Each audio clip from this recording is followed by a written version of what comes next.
Today we are speaking on sexual reproductive health for women with disabilities. Thank you, Shannon. What are you doing to me?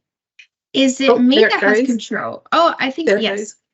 So just to start off with an acknowledgement of country. So we respectfully acknowledge the people of the Greater Kulin Nation as the traditional custodians of the lands and waters on which we meet today.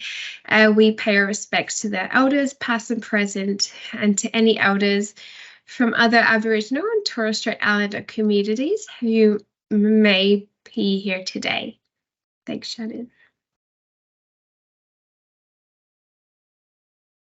And also a quick content warning. The topic of violence against women can be distressing for some participants. If you're feeling any distress and need some time out, please feel free to use self-care strategies or take a break if needed. If other people are present in your household, you may wish to use headphones for greater privacy and safety. 1-800-RESPECT is also available for workers who experience vicarious trauma if you need third-party debriefing. Women with Disabilities Victoria is the peak organisation for women with disabilities in Victoria. Who would have thought? So we are a not-for-profit organisation run by and for women with disabilities. Our vision is a world where all women are respected and fully experience life. Our mission is to advance real social and economic inclusion for women with disabilities in Victoria. So we strive for visibility and voice. So we engage women with disabilities, we build our self-advocacy and strengthen our membership across Victoria. We pursue safety, well-being and connectedness for women with disabilities. We leverage government-funded policy reform and programs. And we strive to create long-term change. So through engagement, education, and through advocacy. Thank you. So the sexual and reproductive healthcare rights of women with disabilities. So the UN Convention on the Rights of Persons with Disabilities includes access to information and services. It also includes living free of violence and coercion, and privacy, which includes spaces and personal information. It includes eliminating discrimination against persons with disabilities in all matters relating to marriage, family, parenthood, and relationships, including the areas of family planning, fertility, and family life. And it also includes equal access to sexual and reproductive health programs in the community. Thank you. Shannon, thank you. So I'll just run through some common myths and stereotypes surrounding women with disabilities. Disabled women are asexual. Disabled women are undesirable. In relationships, the non-disabled person runs the relationship. Disabled women are hypersexual. Disabled women should be grateful for a sexual relationship. Disabled women are too fragile for vigorous sexual activity. Disabled women cannot be others. If a mother becomes disabled, her children are not getting a real mother. And whole disabled women are heterosexual. So the impact of this, stereotypes about women with disabilities can create unconscious biases around sexual and reproductive health, which can be very damaging. The result of this can be women with disabilities losing autonomy over their own bodies and being subjected to many forms of abuse and coercion. Such abuse is often perpetuated by parents, carers, partners, as well as medical systems and healthcare workers. And so reproductive coercion and violence for women with disabilities. So reproductive coercion is using power and control to limit women's choices when it comes to reproduction, contraception, and abortion. Women with disabilities experience the same kinds of reproductive coercion from their intimate partners as non-disabled women. Women with disabilities have the additional experience of ableism-based reproductive coercion and violence. Perpetrators use disability against women to silence and control their sexual and reproductive autonomy.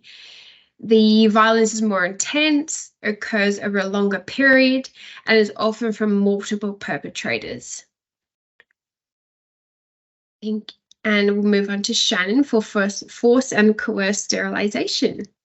And this part is so interesting to me because often in my work I'm trying to advocate for more services and more access to things, but it's so important that we consider that different populations, different people have different needs.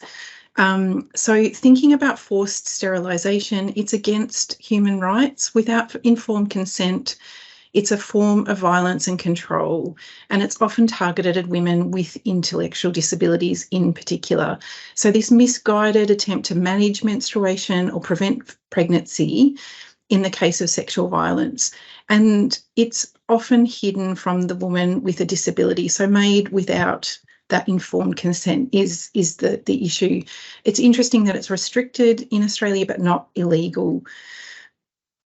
We've got a beautiful quote here from Stella. I don't know if anyone's been to Stall to see her beautiful new statue, but I just think it captures it beautifully. And unfortunately, this isn't an isolated story that we hear. That as the doctor was preparing to set my leg, he turned to my parents and said, "We may as well and go and do the hysterectomy." So that thought that it had absolutely nothing to do with, that it was perhaps a fracture or break of the leg, and someone's trying to bring in sterilisation at that time is just crazy. So contraception. So for me, it's a huge part of Victorian policy to increase access to long-acting contraception. So long-acting contraception, thinking of something that stays in the body, the IUD or the Implanon that stays in the body between sort of 3 months to 10 years. If you use the depot injection, that's the 3 months. But there is a huge misuse of long-acting contraception in women with disabilities, and it's more likely to be used in women with intellectual disabilities.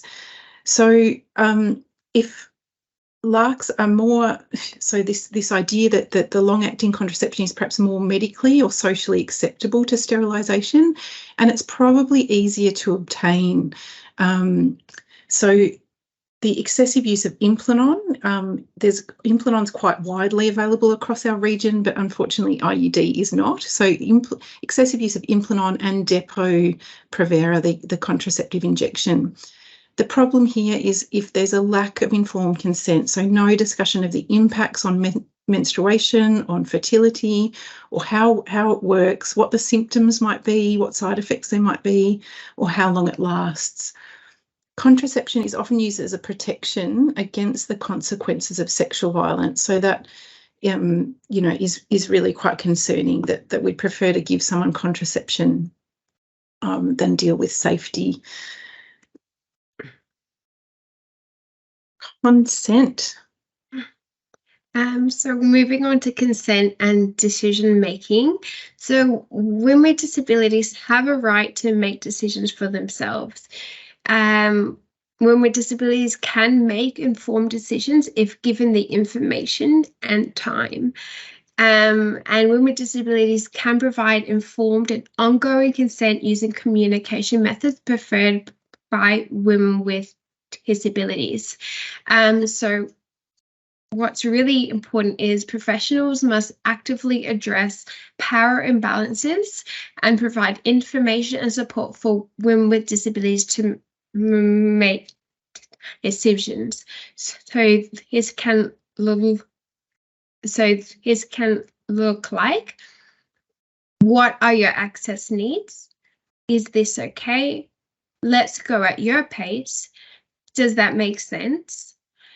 Do you need to take a break? And how are you feeling? So here's something for you to consider. What are some ways to engage with a woman with disabilities who has had limited access to information and services? Please type your answers into the chat. I'll keep it here for a few seconds, as I know we are a bit short on time today. But yeah, please pop your answers into the chat if you're feeling comfortable to this question. What are some ways to engage with a woman with disabilities who has had limited access to information and services? Okay, I'm seeing some answers come through. Let's see. Typing. We'll keep this here for about a minute. If only I could have it there longer, but so ask them about their needs and provide information accordingly. Perfect. Thank you. That's great. From Lords. Apologies, pronounced the name wrong. I think the pharmacist should put information, in particular side effects, into easy read. Yes. Thank you, Kerry. That's great. Thank you.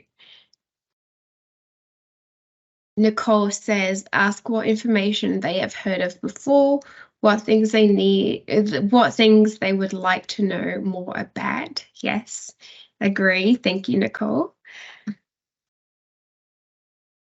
Got a couple more typing. Yes, this is, and you guys, just a question to ponder. Just a question to ponder if you don't feel comfortable putting into the chat.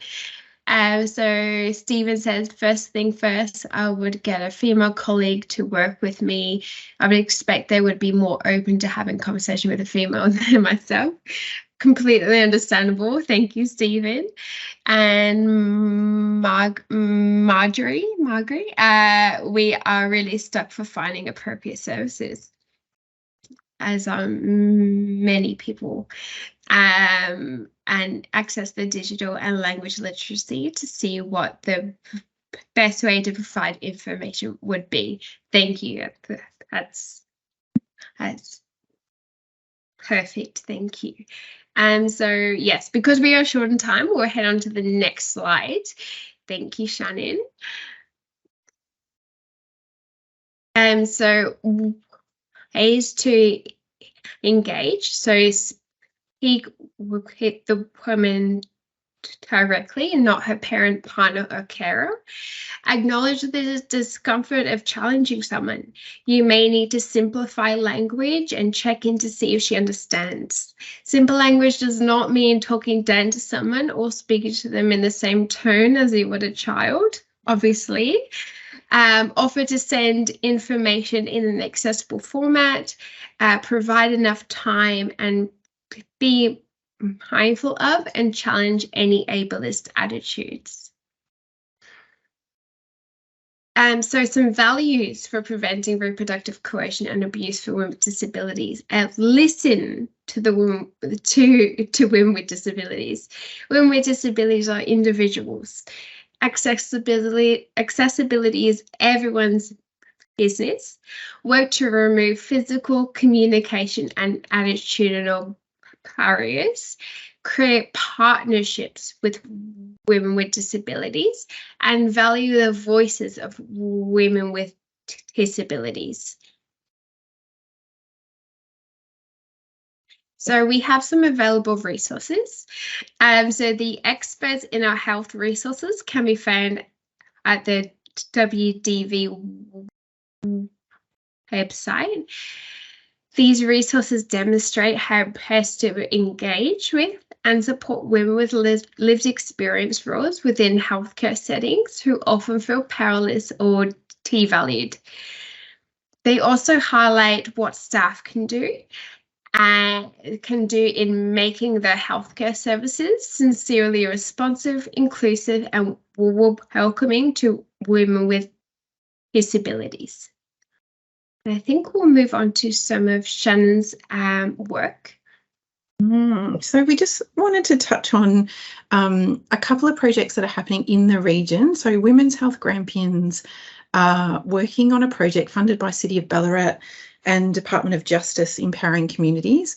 So we've got a project, Accessibility for All, is about safety and respect for women with disabilities in Ballarat.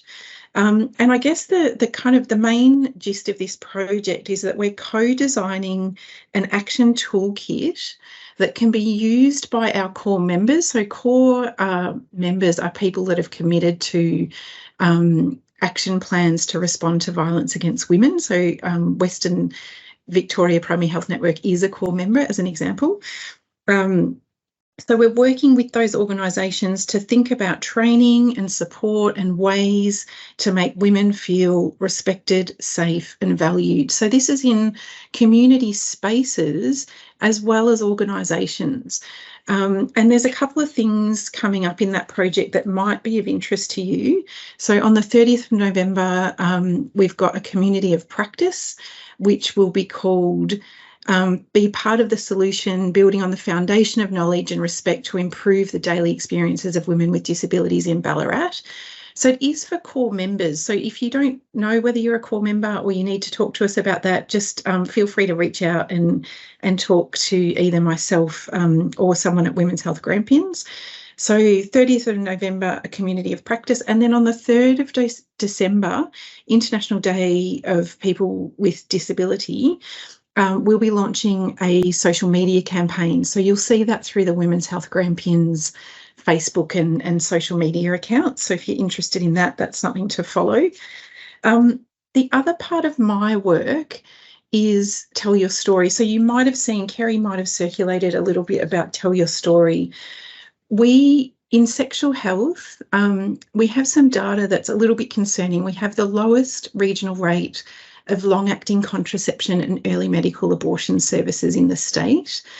And we've got patients seeking services at a higher rate than is provided in their local government area. And that's right across the whole of the Grampians region.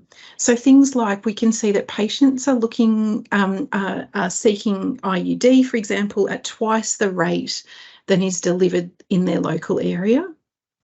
Demand for Implanon is higher in 6 of our local government areas, and there's no medical abortion in 6 of our local government areas. So we're concerned that when people are going to seek services, that they might not be getting the help or support that they need, or there might be extra travel involved, or cost, or stress, as you said earlier, in finding the right kind of service, the appropriate service. So if you feel it's appropriate for your groups, clients, staff, we would love to find out from you how you would like to get involved. So you can tell your story on an online survey, which is linked there, or we could do an interview, or we could run focus groups. So really open to possibilities of how we can engage with people that you work with in telling their story. And we hope that through capturing these stories, we can then advocate for better services. So where we can see gaps, that we can show the impact on women in the region. So that's really just a super quick snapshot of what we wanted to tell you. And Melissa's pointed out here that Women with Disabilities Victoria have a heap of amazing resources on their website, including the experts in our health that you saw today. And Women's Health Grampians have got the Tell Your Story project and bits on our Facebook page coming with the social media campaign.